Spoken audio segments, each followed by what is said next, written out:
People, hello. So, welcome to another episode of I don't know what. Well, I've been asked by a few people to talk about the gear ratios and what the ideal gear ratios and how does it all work. Um, this is a bit of a complex area because it has quite a lot of variants. So it's one of those that you really, I mentioned briefly before. You guys should look more into your power curve of the car. Even if it's standard, it's easy because you should easily find it online. And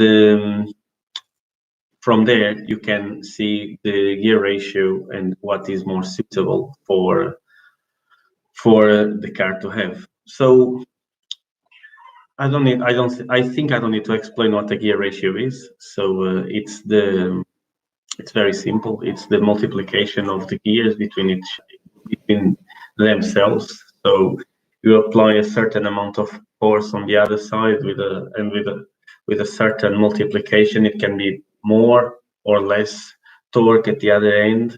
When you have less torque, you're going to have more speed. When you have um, more speed, you're going to have less torque. 1 to 1 is going to be equal on both ends.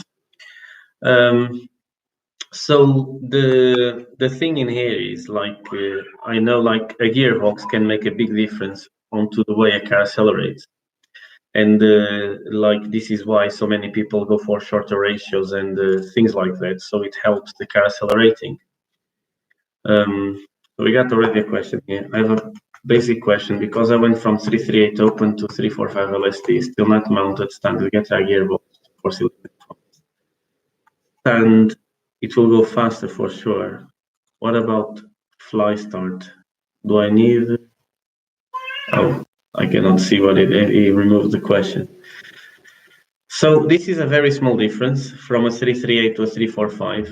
It's not going to be that noticeable. It's going to be better, but it's not a huge difference. It will improve acceleration, yes. Now the thing is, when you short the gearbox, it depends what you want. That's the thing. It's like, what do you want on the car? It depends what you want. It depends what you need. You have to follow your needs. It's not like I cannot tell you do a do this, do that. You know, I cannot. It's up to you. You guys have to decide like what you want to do with the car. If it's a track focused car is one thing. If it's a fast road car is another. If it's a cruiser, it's another. You can have a gearbox to suit whatever you want. And now the thing is, nowadays cars have more gears, which makes it easier to everything to be a good all-rounder. But most E36s are 5-speed, and this becomes a bit of a limitation thing. And this is the reason why I converted the E36 I had to a 6-piece box, because I knew the ratio I wanted to be ideal. That was ideal for the RPM range I have. Bear in mind, it's very important as well. The operating range of the engine has a lot to do with the ratio you're going to choose. Okay, so I had to put something in. Like I was revving over 8, so 8,500 RPM. I had a 4.4. I found it really bad. First gear was almost non-existent. Then second, third, it was okay, but I couldn't feel the car accelerating fast. I was surely changing gears more often, but I was not really where I wanted to be. The car didn't feel right with that ratio. So this is the thing: is like finding what really actually works for your car, because you might end up changing gears more often than what you need, and you actually losing time on accelerating. So what would you choose between a 323 or a 346? For what? And what RPM range are you using? You see, so this is the thing. This is the problem. Fast road car, yes or no LSD? Yeah, LSD 100%, regardless of what it is. A rear-wheel drive car, LSD completely changes the dynamic ability of the car. When it was snowing here, everything was covered in snow. I do have an LSD on the 1 Series. That's the car I was driving. Usually BMWs, they are horrendous on the snow because mainly because I have huge tires and because they have no LSD. I was fine. My car was driving well. It's not like it was perfect on the snow. Nothing is unless you have proper tires for it. But the LSD really helped the car moving to where it needed to move. It really helped moving away, like it just and gives you far better control and feel of the car. Could you mention torque curve is if no, it's the other way around. Torque curve, it's the engine, okay? Um, it doesn't get affected by what you put after it. You see, the engine does one thing, okay? So this is the engine in here. You see, like this is the torque curve. The engine will always do this, regardless of what gearbox you have on it. Now, where is it going to land when you change gears? In what area of the torque curve you're going to drop the gear? This is what changes how quick the car is going to be. Okay, so this is why I got this diagram behind me that I'm going to explain to you guys shortly. But like I have already so many questions, I cannot even go into it. So you asking the questions before I can even explain to you the principle of it. What do you think is the best percentage to lock street tuned car? Do we need to swap VLSD 180 up to VHP? What is the limit of the small? Look, that as it's the thing is that the questions you ask, they have so many possible answers. Genuinely, it's because I've seen small case LSDs handling quite a lot. I've seen them breaking. I've seen medium cases breaking. In terms of lock, it depends on what you like on a car. You see, on a fast road car, I don't even use a plated LSD. I only use plated LSD on race cars or track day cars, purely because the Torsen ones I use on fast road cars work really well. They are more progressive, and you're never really going to find the limitation of it on the road. It's only on the track where you really need Torsen LSD. Not you need a plated LSD. Sorry, Torsen on the road is far better because it has no maintenance. It just hassle free. You bolt it on and then you don't have to worry about anything. Plated diff, you have to replace the discs. You have to look for a percentage of lock, as you said. You know, it is a lot of unnecessary work for a road car because at the end of the day, it's a fast road car, but it still is a road car. There's things on the road like or you shouldn't do on the road to explore the limits of what an LSD can do, especially on the car with the amount of power that a 318 will have, like up to generally on an E36 chassis up to 270 bhp is going to be very hard for you to find the difference between a Torsen LSD or a plated diff on acceleration. Of course, deceleration, it's very different, and if you involve like loose surface on it or tarmac, gravel, it will definitely start changing things. So it depends on what you are using the car for. That's what I say. Like you guys have to do the right combination for what you need. It's not what you think is best because you read online. Oh, this works better. Works better doing what? Is it? It's better at what? That's what you have to think. So you have to find the best for you, like what you want to do with it. I don't go online and try to find what's the best thing to do on my car. I'll probably end up with something I hate because it's not made for me. It's made for someone else that found it works well for him, but it's for him. It's not for me. Therefore, the way I do it is I look at what I want to do with a car, and I work around what I want to do with it. If it's a fast road car, I'll build it as a road car, but that can go fast. If it's a track focused car, I will build it into on the track and to be fast on the track. So that's the thing. They are put together in completely different ways. As a matter of fact, if you start doing things the wrong way, you're going to hate the way a car feels. If you get a fast road car set as a race car, it's going to be horrendous to drive. It will be fun to drive for half an hour. You drive it for any longer than that, it starts to go to a way that it's not going to be pleasant at all. There's no better, only favorites. Exactly that. That is 100% accurate. There's a favorite for someone. This is what I said. There's no better or worse. This is why when I ask, it's better or what? There's no such thing as like this is better. It's the same as saying yellow is prettier than red. Both are colors. People like red, people like yellow. It's two different colors. I will use the car for the street drag races. I'm going to 72 RPM with standard gearbox, 310/44 get drag, 345, looking 200. It will do 200 kilometers per hour very easily. At 7,200 on the standard gearbox, you'll be doing around 240 kilometers per hour. So I know 345, around 240 kilometers per hour. It's going to be the top speed based on your rev limiter, around that. I see another thing, light flywheel. You don't like it for city driving. You see, this is another thing. You go online, people say, light flywheel, it's the best thing since sliced cheese. I really like the way a car with a lighter flywheel behaves. So some people don't, as you, for example, you don't like it. You go back to the standard flywheel. Yeah. The car doesn't have any lost torque. So this gentleman, he had in his mind, like, he changed the flywheel and he said the car lost torque.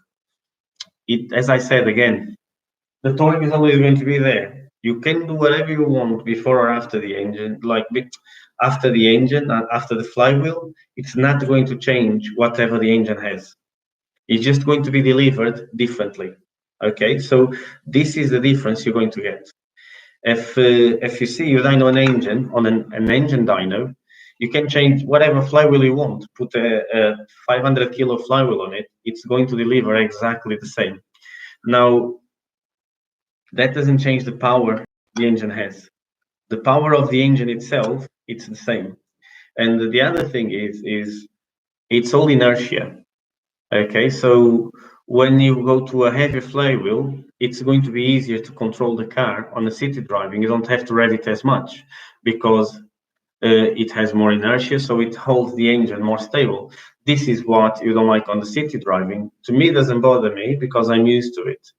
So, and to most people, they prefer the feel, and this is where, again, comes to, you can go based online by what other people say, and they end up buying something that you don't like, as you just did. Awesome answer, because it has been written a lot about lightweight flywheel. Nobody says it's bad or worse. It's as I said, it doesn't change the power, it just changes the way it drives. It's the same with like your gearbox. It's the diff. It's now I'm going to ask a question. It's 11 of us now on this chat. I got a board in here. Okay. Some say for drag it's better, but worse for racing track days. That's bullshit. Sorry to use this language, but it's full crap. Actually, it's not right at all. Very inaccurate. Forget that. Like this, race cars would not have flywheels that weigh less than 3 kilos, and they do. So forget about it. I think the problem is I spoke to you quite a bit. This is this gentleman that is, I don't know, I cannot really pronounce his name. I'm just going to say the last one. I hope I don't say it wrong. Getov. So the problem this gentleman has, it's not him. He's surrounded by people that don't understand the dynamics of an engine or how a car works. And I have spent some time with him on a video call before to explain some certain things that are very basic, but people don't seem to understand. The problem is there's as I said on other videos, there's a lot of misconceptions in regards to what a car is, what an engine do, what does do, and people just go and look at motorsport. It's the best for everything. It's not, far from it. So, like, motorsport is perfect. It gives you a very good platform in terms of performance. But if you start looking into the way things have to be done, you have to divert from it. We do motorsport. It's on the name, BDS Motorsport. And you guys know how many race cars we do, the race cars we have, the results we have on racing. We win multiple championships. We make good race cars, engines that go racing. I do understand the motorsport. I don't know motorsport inside out. I understand it. It's different from knowing it all. We never know all. I'm learning every day. We learn something new. So this is the way we work. But there's so many misconceptions out there, and one of the things that I heard people talking the words is when it comes to talk about my favorite subject, which is ITB versus manifold. And everyone says, "Oh, ITB is better. It's better. It's better. It's better for what? It all depends on what you want." Because motorsport uses it. Yeah, motorsport uses it because it's far simpler to set an intake manifold. A lot less time. This is why. But when they want to regulate power and stuff, they have to put an intake manifold on it. It's equally capable of delivering the same number. But anyway, let's go back to this because this is the important thing. Now we got here. This is, I don't know if you guys can see it that well. I'm going to try to, I have my notebook in here full of notes because I was working out some maths for the 1.6 rally engine. So can you guys see well? I need answers, yes, no? Can you see nicely? Is it clear? So on the bottom, this is like the dyno part. My writing is appalling in here.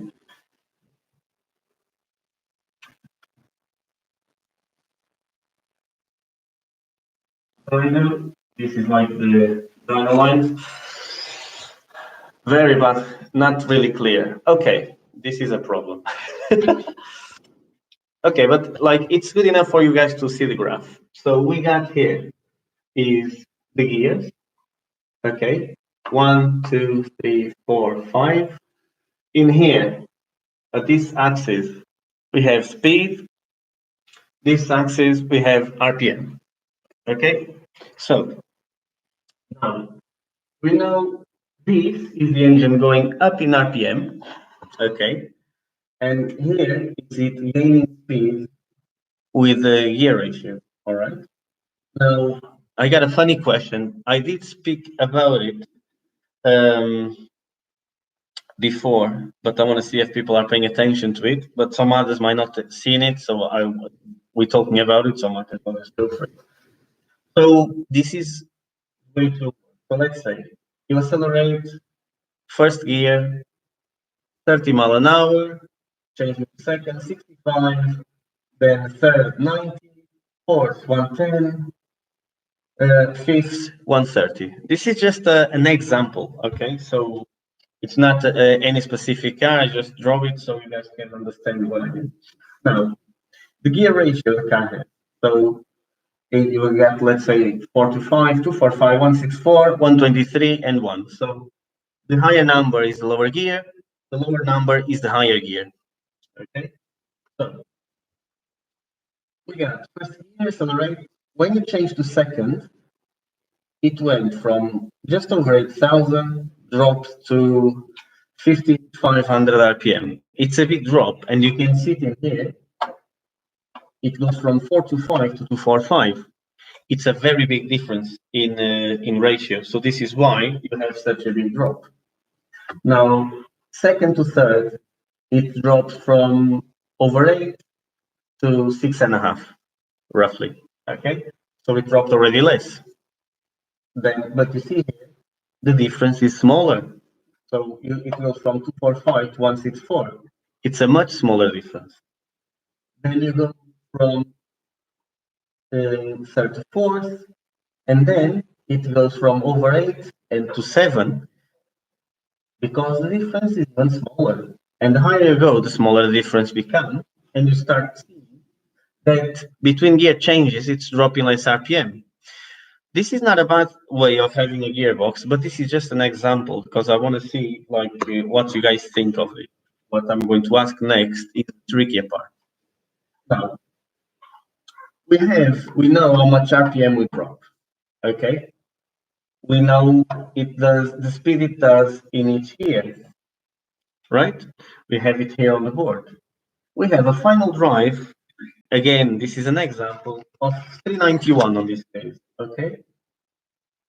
Our final drive is 391, which is a short ratio on a BMW.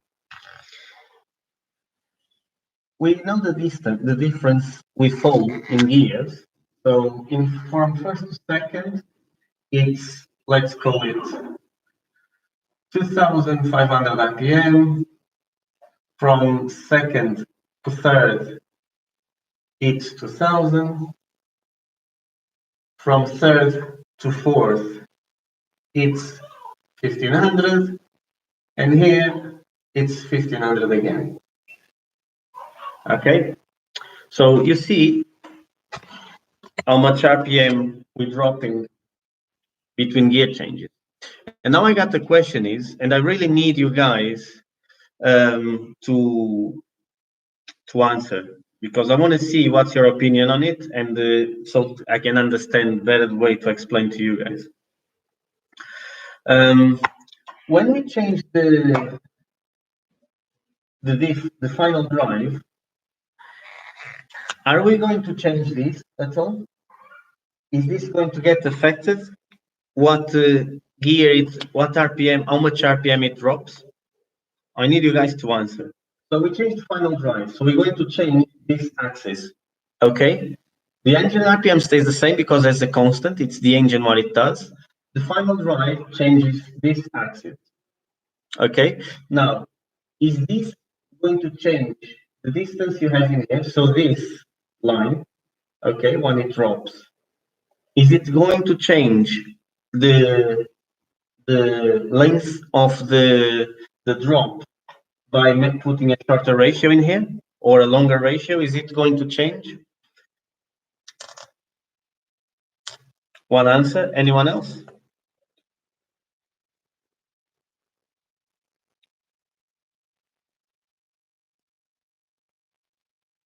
Need more answers? We got 13 on. Yeah. So yes. We'll say no. Okay, so we got. Okay, I need more answers. Come on, guys, get in, type in. Radu, I got your answer already. Okay, so let's see what other people with no knowledge. I just want yes or no.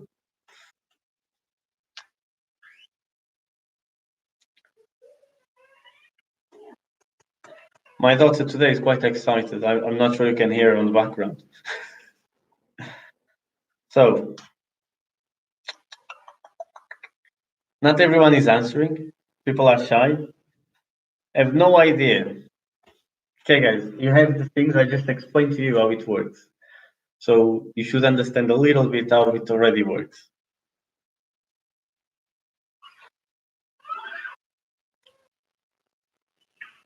And I told, like, when I was explaining changing this, what it does, I told what would change, and it would change only this axis, okay? Because it's only the final speed that is going to change. It's called final drive. Take that in mind. Drop will change compared to the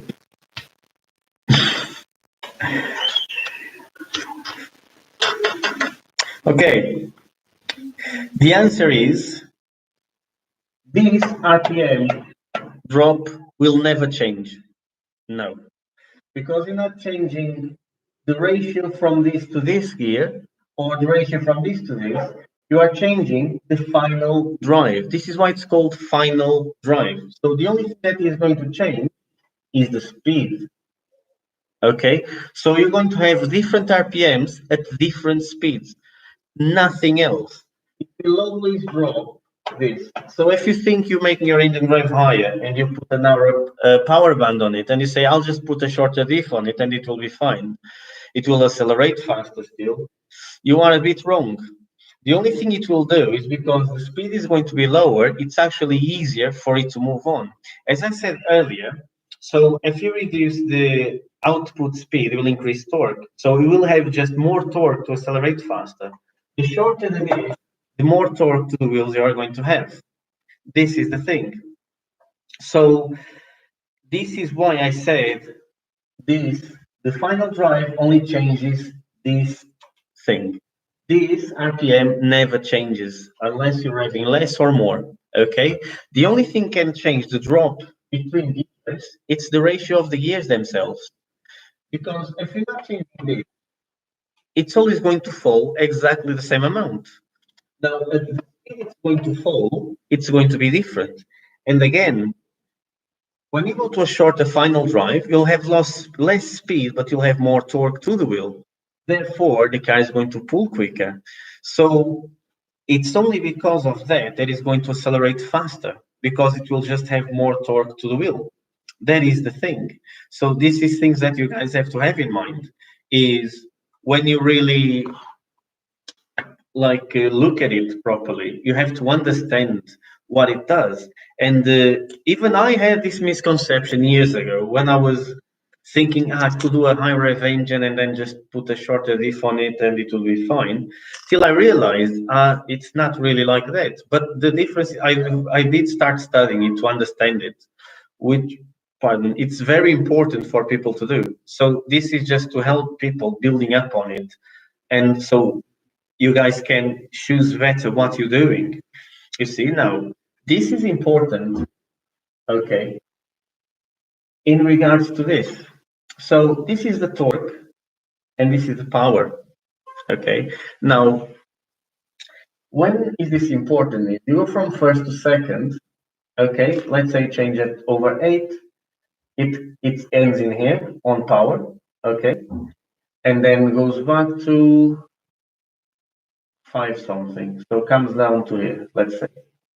Okay, so in here, you will see you land like almost on peak torque, and then it moves through the gear very nicely. So you will not have a problem at all. Especially at such a low speed, you will have a lot of torque to the wheels because the multiplication here. So it's the way you look at things. That's the thing, is this is why it's important for you to see like your power curve and torque curve when you want to change it, because this is a shape of curve that, you know, if you change it 8,000 over 8,000 in here, it's always going to land on a good area. Because the thing is, this is why you have to look at both, and or at least average power during a certain area, a certain range of RPM. So, which is, you're going to see where do you have the most average power, and the best way to look at it is, where is it? You look at the line. If the line is going down, if both lines are going down, it's pointless for you to rev that far. If you have the torque is coming down here, but the power is still going up, okay, because you got more RPM, and the torque of loss, it's not enough yet to make you start losing power. I explained already before to you how does the power work. Okay, so the power is a result of torque times the RPM. So you don't need to have as much torque at high RPM to make the same power as before. But the power ultimately is what decides how fast you're going. So the average power between here is always going to be fine. On this gear scale, because the worse you have, that's what you have to look. It drops this much, but still lands on peak torque, it will work really well. Now, how much top speed do you need? This is the thing. This is another thing that you guys have to see. And of course, this is why it's important also to know the usage, because sometimes, depending on the RPM range, you might end up with a gearbox that the ratio is too short, and then it's not good on a cruise. So you have to really see what you want to do, especially on a 5-speed car, because it's a bit limited. Let me just see this. I was late, still got it. Okay, but know how do I use gear ratios to my advantage, I would say final drive is all about acceleration and final speed. Exactly that. Should I aim for the RPM to drop in the sweet spot? Yes, like the ideal point, as I said to you, is to drop on an area where you have strong torque. Okay, so this is exactly what I'm explaining. Now, where it comes now to the other side of it is, how do you know the ideal speed for what you have? There's a rule of thumb, okay, which is a rule of thumb is a general like conception for this. Okay, so the best way for you guys to do this, can I delete this board so I can start writing new things on it? Am I okay? Do you guys clear now? Can I move on with a different thing to follow the thought? Oh, that's good. That's great. Can I clear it? Are you guys happy for me to clear it? Yeah. Okay, all good. You just see I have.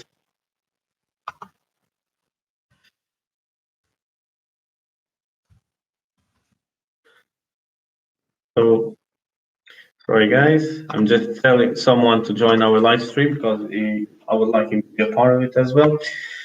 So I'm going to delete this.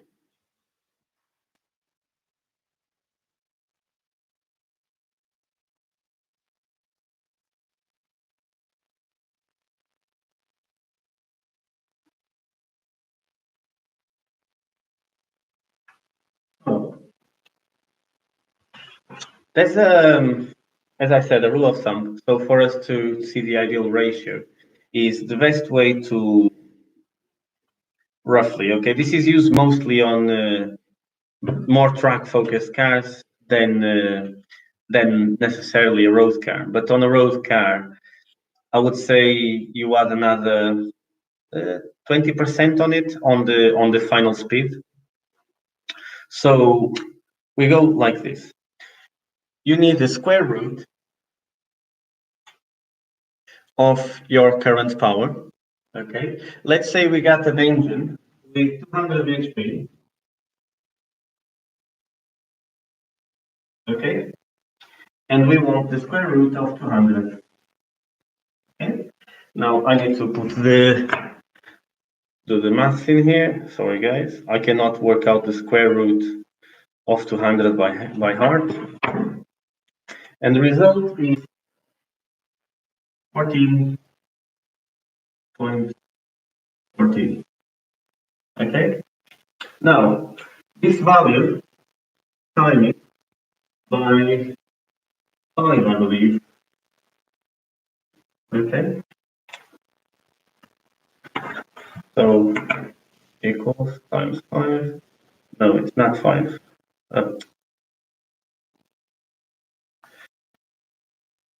Yeah, but this is in kilometers per hour. So I have to do this in kilometers per hour. This it's not 5, sorry, it's 20. 20.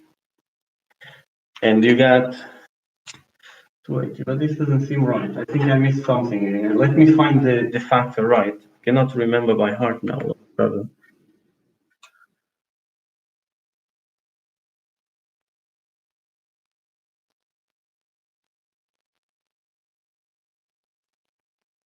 Yes, yeah. Sorry. A little room. By 10 is of 140. So 140 mile an hour. That's the speed your car will do.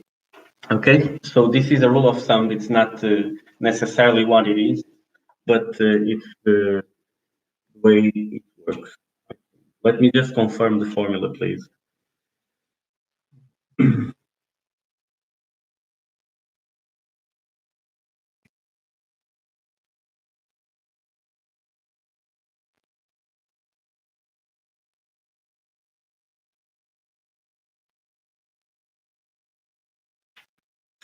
Yeah, 10. Okay. So you multiply the value by 10 and you got the miles per hour. So now, you know, like your 200 bhp car can do 140 mile per hour.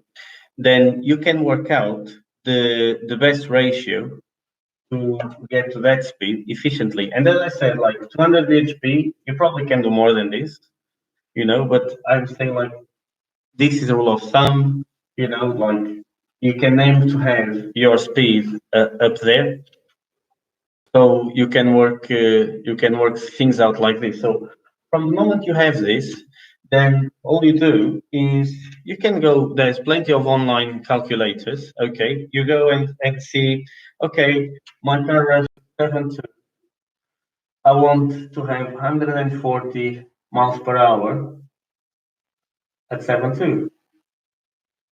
And then you know the standard box ratio, you insert the values in there, and from the moment you have the values in there, then you just play with the final drive, because it's very unlikely for you to be able to change the ratios on the gearbox till you have something that comes around this value. Then that should give you the best combination of you still making the top speed and the right ratio for you to accelerate to there.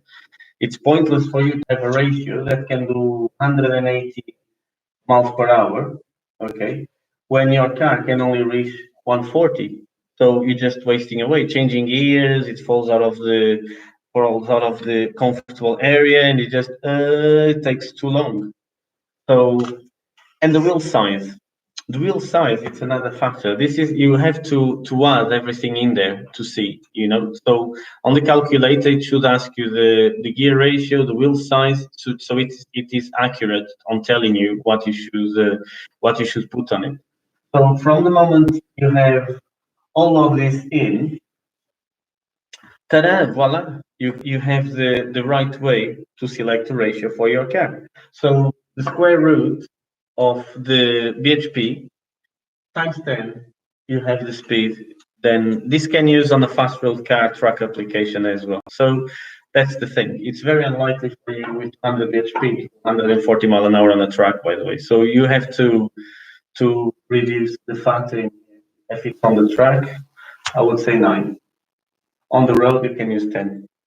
So this is where it becomes ideal.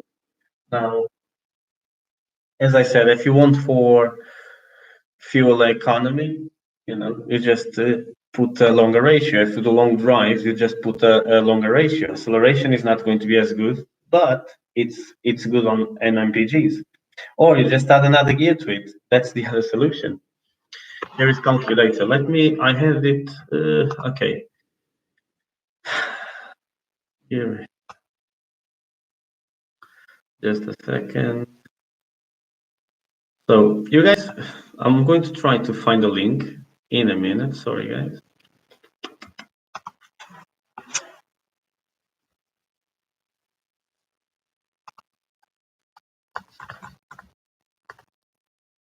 Oh no. Something just like from, you just wanna a check. Just no. Like if you guys go on Google, there's even apps for your phone. Gear ratio calculator, free apps on Google Play. So you guys can even go on Google and download the app. Well, this is for push bikes, not ideal. There's a good one that I used before, Tremec. Fine. I remember this.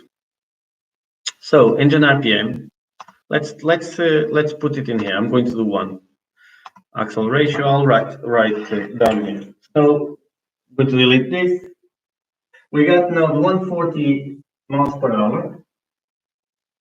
Okay. And I'm going to use the BMW final drive that we know. So 140 miles per hour. We got rev limiter of 7.2 RPM. And like, I'm going to look at fifth gear, 1, and then I'm going to see 3.38 equals X, 3.45, 3.64, 3.73, 3.91. Okay, tire size I'm going to be using is, I'm going to use a 2.5, 40, 17. Okay, this is like a common size that we guys can use. So axle ratio, it's asking here. It is, let's start by the 3.38. Height in inches. Okay, no, I need to go and calculate this. I should have a calculator here for the tire. Yes, it is. Tire width. So 225, 17, and it's a 40. Calculate.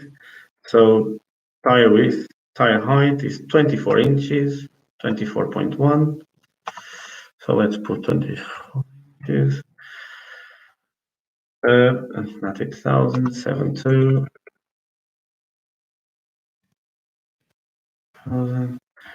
And fifth gear ratio 1.33.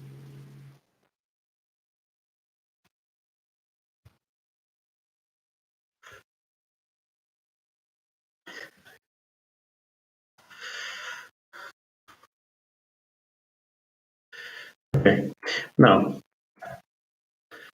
I inserted the values now. I'm waiting for this to come up with results. Calculate speed. Boom. There we go. So on the 338 in fifth gear, we will do, it will be 152. Well, so this is not really ideal, is it? 345.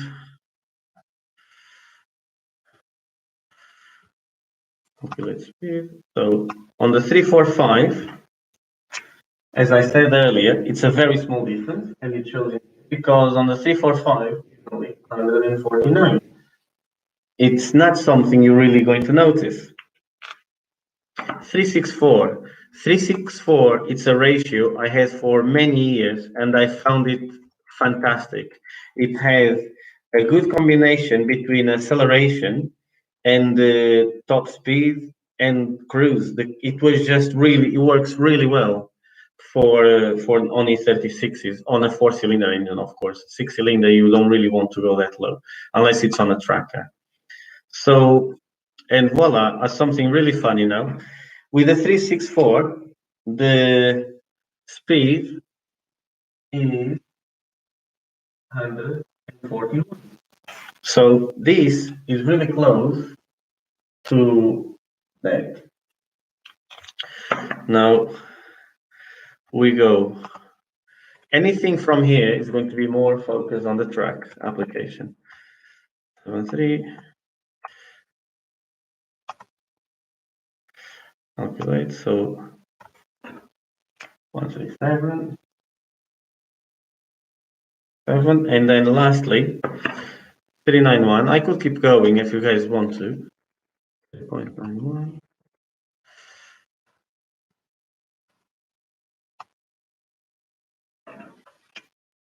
131.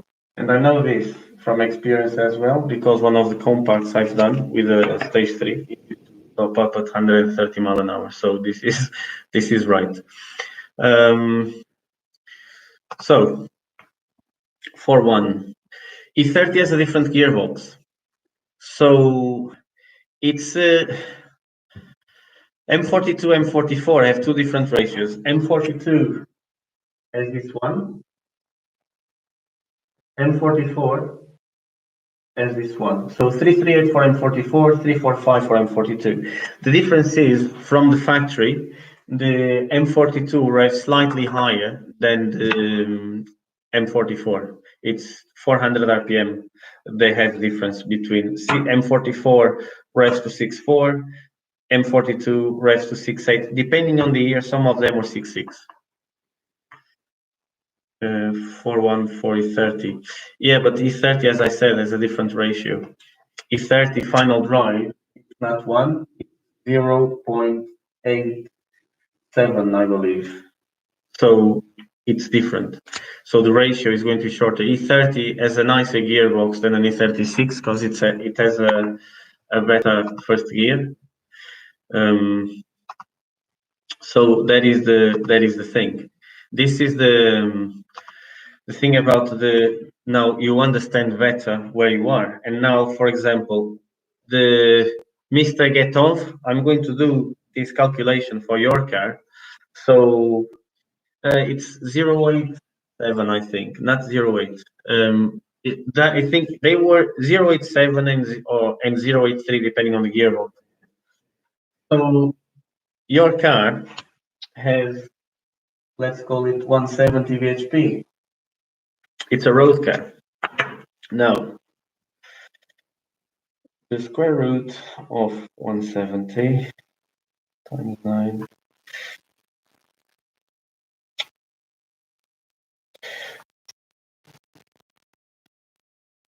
Okay. On a road car, I would choose 10 or 11. Okay. So it comes down to 143, which is pretty much the same we had in there, but comes down to ideal ratio would be a 364. So this is the ratio. It would you better for what you want. Would have good acceleration. As I said, like when I had a 364, to me was one of the best ratios I had. For a 5-speed box, works really well. 391, tried and tested, works really well. But on the motorway, I'll tell you what happens on the motorway. This is the problem when you're cruising with a 391. You have to be at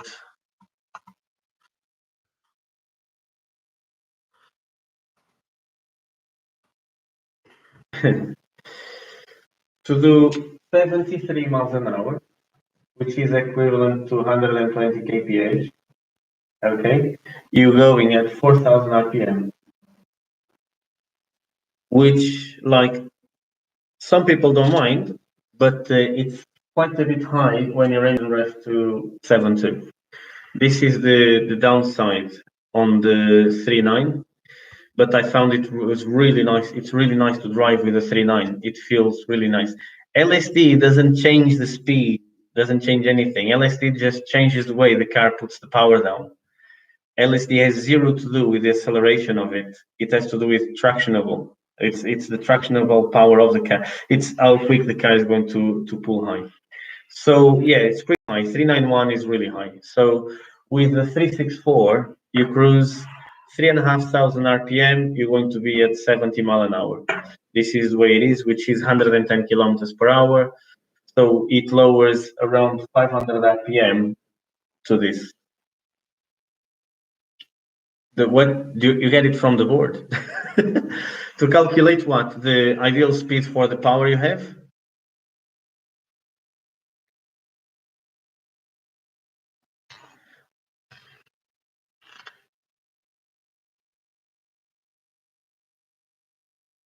Oh, you know the ideal speed. Okay. So the other ones, you go online. Okay, I'm going to drop the link in here on the comments. Just a moment. Copy.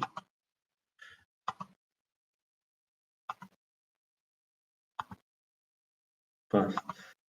Okay. Boom. You got, guys, there the link, so you can check and you can test at any RPM, whatever you want. You can do everything in there, but the ideal speed is there. So you guys can go there. Works really well. You can see the speed, the RPM. You can try. Let him finish. My application is closed. Yeah, it's done. I think for you, the ideal ratio is this 364. And I recommend this ratio to anyone, to be honest, that has a 318 IS, because as I said, works really well. If it's track focused, 391. For one, it's good, but you need ideally a 6-speed box or 8,000 RPM, which I had 8,000 RPM. And the reason, like on my 318 IS, the reason why I've done the 6-speed conversion is because I was revving to over 8,000 RPM. I really wanted the ratios to be shorter, but I need. So that is the thing. I had to really get a 4.1 with a 6-speed box that works really well. It's exactly the same as I have on the 119 or 116 with 1.9 engine, a 4.1. I find it really nice but with a 6-speed Volks. If you cannot go 6-speed, 364 for road, fast road, you can still use it on the track nicely. 3.9 if it's more track focused. So this is the way I would recommend. This higher final drive ratio helps rev matching on downshift. That's your skill, not the ratio. You have to look at it again the same way as you see when you go up the gears. When you go down, it's exactly the same. The final drive doesn't change the distance you have between the gears. The distance you have between gears in RPM, it's always the gear ratio itself, not the final drive. Final drive, it only accounts to the final speed of the car. So it's what goes to the rear. It's the way it gets delivered from the gearbox to the rear axle. The rest of it, it's already done. It's on the front. Final drive is what only defines at what speed it's going to be happening, not what RPM. So that's the thing. Just a second.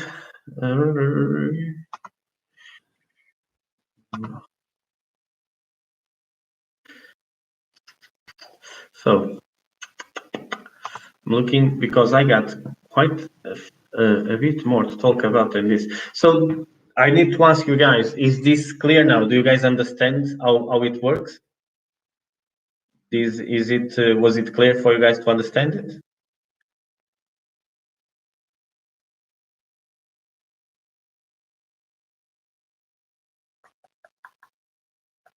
Yes, no, no, yes, yes, no, yeah. Well, this is perfect. The next step, so I'm going to step to the next one. Okay, delete this one again. Now, again, I'm going to be talking about things you guys asked me to talk about. Very unrelated with this, injector duty cycle. And someone said fuel pump duty cycle. Fuel pump doesn't have duty cycle. It's constantly on, constantly at the same speed on most cases. Some cars have different feeds on the fuel pump. So they feed different currents at different times. So but mostly they are working always on the same. It's 100% duty, if you want to call that.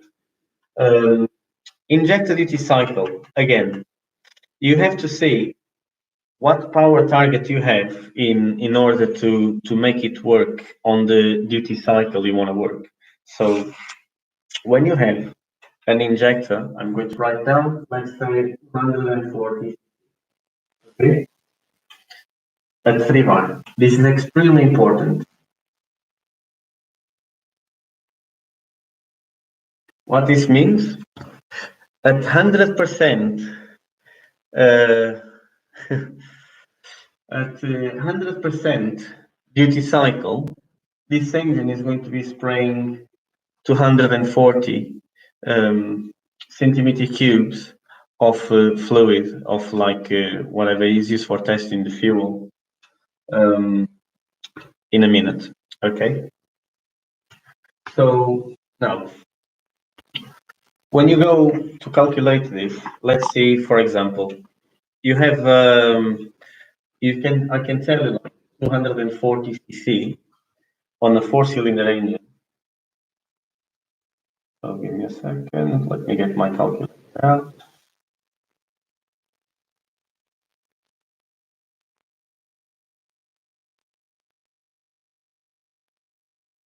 At 100%,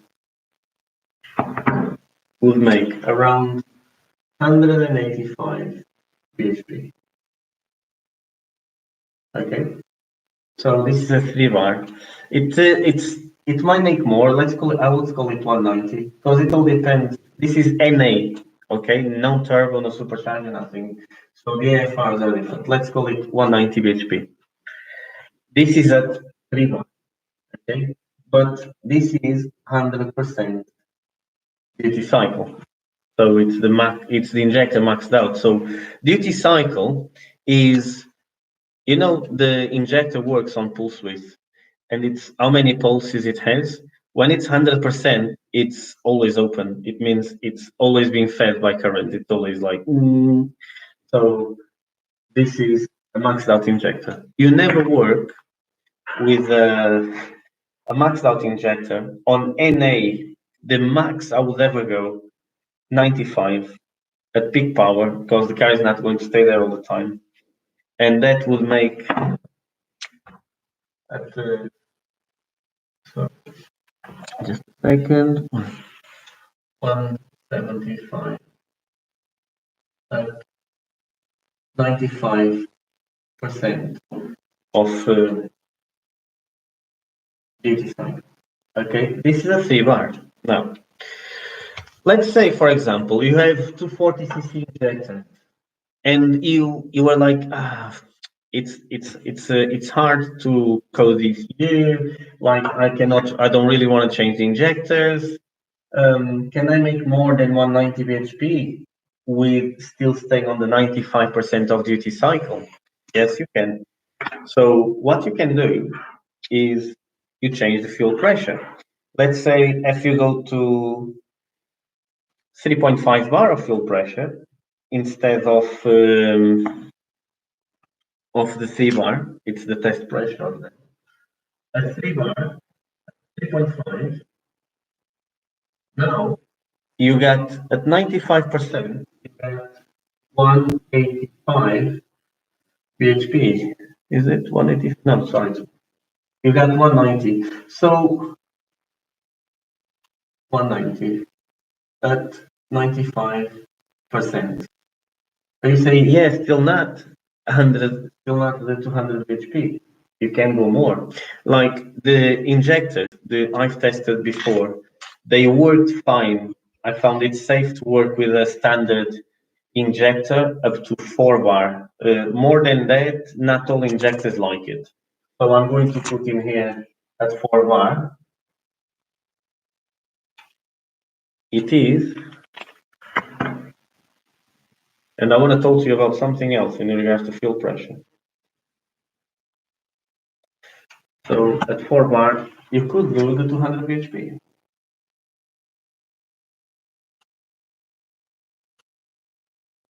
Okay. So now, any benefits sequential injection this versus parallel injection? I need you to explain to me what is the parallel injection, because I never heard that term. Sequential injection, I know what it is. Parallel, is it you're talking the ones that is like batch fire, so it's 2 injectors, 2 injectors, 2 injectors, 2 injectors? So is that what you mean by the parallel thing?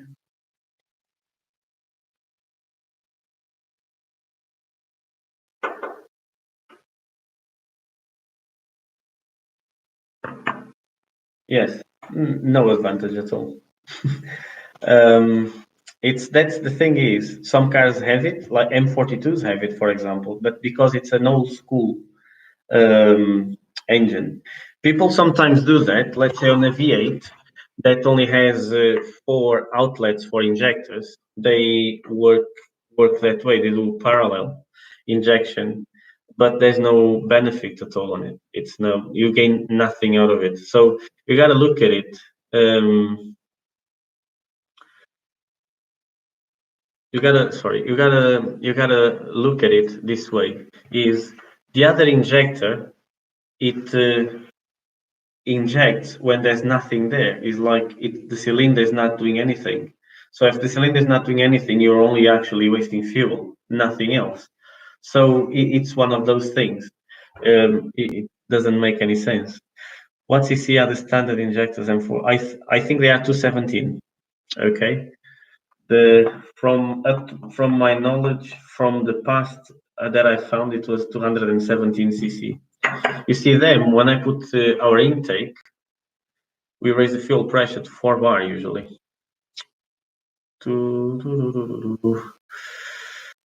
And this is why we still manage to squeeze 180 bhp out of them. That's the only way. Otherwise, it would never work. and still goes.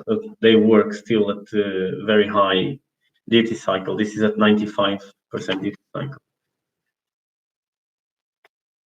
Yeah, this is the correct way of doing it. There's other ways you can do. You just you can squash your current regulator on the top, because all it has is a spring in. When you increase the load on the spring, it's going to increase the pressure. Sometimes to do minor adjustments in pressure, I do that, okay, but I've done that many times before. I know roughly what I need to do. I have on one of old videos I have on my other YouTube channel. I've done that on a place I was tuning a 318, and we were running out of injectors. This is when I found like the standard ones could only cope with little power. I was getting 100% duty cycle, and I see where the car wanted to go, to the 180 bhp. So I knew how much fuel pressure I needed. It had a 3.5 bar fuel pressure regulator. I crushed the fuel pressure regulator, put it on the car, and said to the guy, now the car is going to make max power with injectors at 95% of duty cycle. And it did. And the guy was really impressed, because he said, I can tell you've done it a lot because of what I just assisted. And this is mentioned on that video. He mentions that because he never seen anyone doing that before. So that's the thing. 3.5, awesome. 3.5, it's what I normally do on the standard injectors when I do the stage 3 tune. They really need 3.5 bar fuel pressure regulator. Now, I tested like with them not at 3.5 with the original regulator, and what the dyno, the car actually didn't make any more power.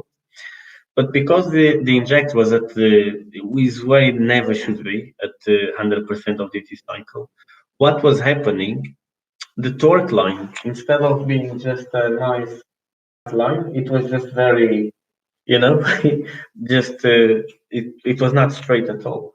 And adding the fuel, it made the line a lot smoother. So this is the thing I found in there, was when I added the pressure, it became smoother. It didn't increase anything, and like you have to get one thing correct as well. When you add more fuel, like too much fuel, it will lose power big time. So I say on NAs, the way I do it usually, the richer I go is 12.5 on the AFR. The leaner, it doesn't matter. So I'll let you guys find out on your own. But so like some people think that putting more fuel, it will help on power. It doesn't. I had the cases of cars that someone else have tuned them, and they came down for me to tune NA car with an 11.5 AFR. The car was throwing just the power out of the window completely. So by leaning the car up, managed to get another 3% gain on it.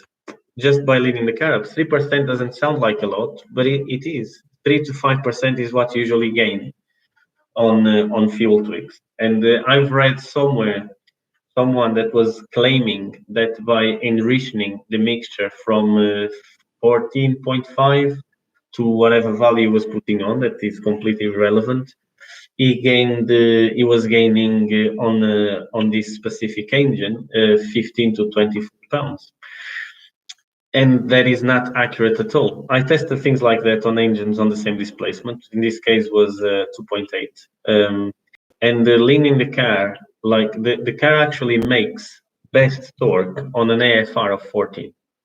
Okay, not best power, but best torque on an AFR of 14. Best power, usually it makes around 13. If it's more or less, it can depend on the engine. In some engines I found where they work up their optimum. Others, they have slightly different AFR. But this is why I said the leanest the leanest I go is one thing I don't talk about. But you guys can find in your own engines on the dyno, like if you want to ever do that, where you can find the best power for the fuel. Now, there's other question I have on a private message. Just a second. It's not on the group. I have to find it. This is for Jason.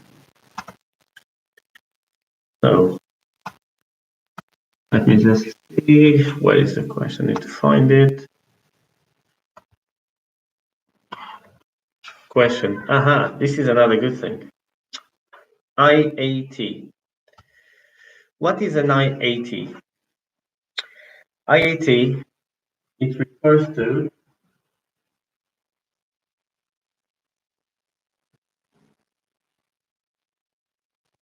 I looked at the time.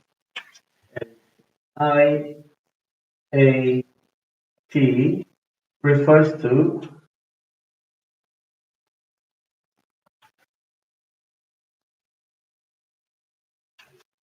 next live.